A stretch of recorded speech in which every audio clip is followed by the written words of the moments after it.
Il y a bien longtemps, dans une galaxie lointaine très lointaine, naissait une série de films considérés comme beaucoup comme la meilleure saga de science-fiction de tous les temps. Star Wars. Si vous n'êtes pas familier avec le phénomène de masse qu'elle a engendré, vous la connaissez au moins de nom.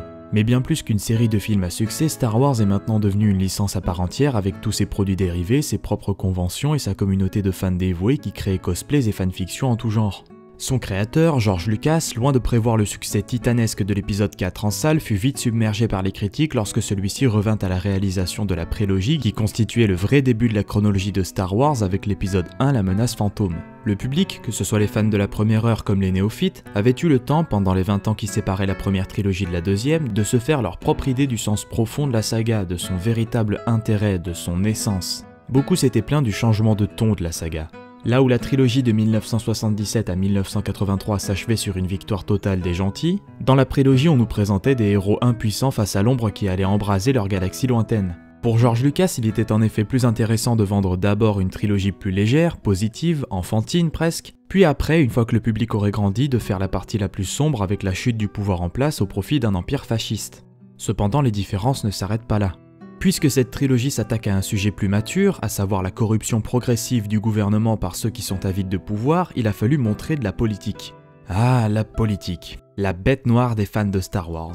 La principale critique que ces derniers font à la prélogie, et en particulier à l'épisode 1, c'est que la politique c'est chiant, et donc un Star Wars avec de la politique, par extension, c'est chiant aussi. Mais ceux-là ont-ils vraiment compris tout le sel de la saga de Lucas? Moi je vous dirais qu'il y a deux méprises majeures à propos de celle-ci. Premièrement, qu'est-ce que Star Wars?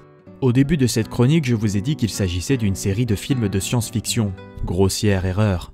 La science-fiction est un genre littéraire et cinématographique qui consiste à développer des récits dans lesquels on explore un ou plusieurs concepts scientifiques, en l'enrichissant de plusieurs éléments fictifs visant à se donner une représentation de ce que l'évolution du concept visé pourrait donner dans un futur proche ou lointain. Par exemple, dans Star Trek, on prend l'exploration spatiale et on y ajoute la rencontre avec une race extraterrestre pour montrer le bond technologique que l'on ferait d'ici 200 ans avec une aide extérieure. Star Wars, c'est pas ça.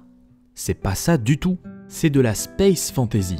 Un conte, une légende qui se déroule dans un monde merveilleux qui ne prend nullement appui sur nos connaissances scientifiques actuelles mais qui revêt une esthétique futuriste. C'est plus dans la veine des maîtres de l'univers par exemple. La deuxième erreur que l'on fait à propos de la saga, c'est qu'elle est loin d'être aussi complexe qu'on veut bien le laisser entendre, et d'autant moins chiante qu'elle est destinée à un public relativement jeune. Lucas lui-même a avoué en 2017 et devant toute une foule d'adultes réunis à la Star Wars Celebration qu'il avait pensé ses films pour les 10-12 ans, ce qui explique que chacun contienne au moins une scène d'action dans ses 5 premières minutes. Si on prend ça en considération, comment peut-on penser que la politique déballée dans la prélogie est chiante? Bien sûr, il faut un chancelier entouré de sénateurs pour gouverner toute une galaxie. C'est trop grand juste pour une reine et un roi. Mais la politique qu'ils exercent est une politique survolée, loin des enjeux économiques et des luttes sociales auxquelles on assiste dans notre monde. On y parle juste de conflits, d'enquêtes et de réélections de décisionnaires, pas de quoi se prendre la tête. Star Wars, c'est bête comme chou. Fiez-vous à ce qu'a dit son créateur. C'est une romance grecque dans l'espace, une mythologie où s'affrontent monstres fantastiques et preux chevaliers armés d'épées magiques. Il n'y a aucune honte à aimer cette saga passé l'âge du public cible, mais il est inutile de faire preuve de mauvaise foi en prétendant que tel personnage est extrêmement complexe et ambigu ou que l'épisode 1 est trop compliqué parce qu'on évoque quelquefois le terme taxation de route commerciale. Je pense que c'est là la plus grosse erreur que Disney fait avec les films suivants, prendre ça trop au sérieux. À force de mettre l'emphase sur la puissance évocatrice de ce qui n'est qu'un mythe dans un univers féerique, on en oublie le vrai intérêt de Star Wars. Raconter une guerre dans un cadre spatio-temporel fantaisiste, ça ne sert pas à cacher une thèse philosophique sur les enjeux géopolitiques modernes. C'est une fable sur l'ivresse du pouvoir, ce qu'elle implique comme responsabilité et comment l'égoïsme peut mener à la chute d'un système entier mis en parallèle avec le pouvoir de l'altruisme et de l'entraide. Star Wars, c'est une petite histoire familiale, rien de plus. Alors n'ayez plus peur de regarder la prélogie de la même manière que la première trilogie. Après tout, vous n'êtes pas plus bête qu'un enfant de 12 ans, n'est-ce pas ?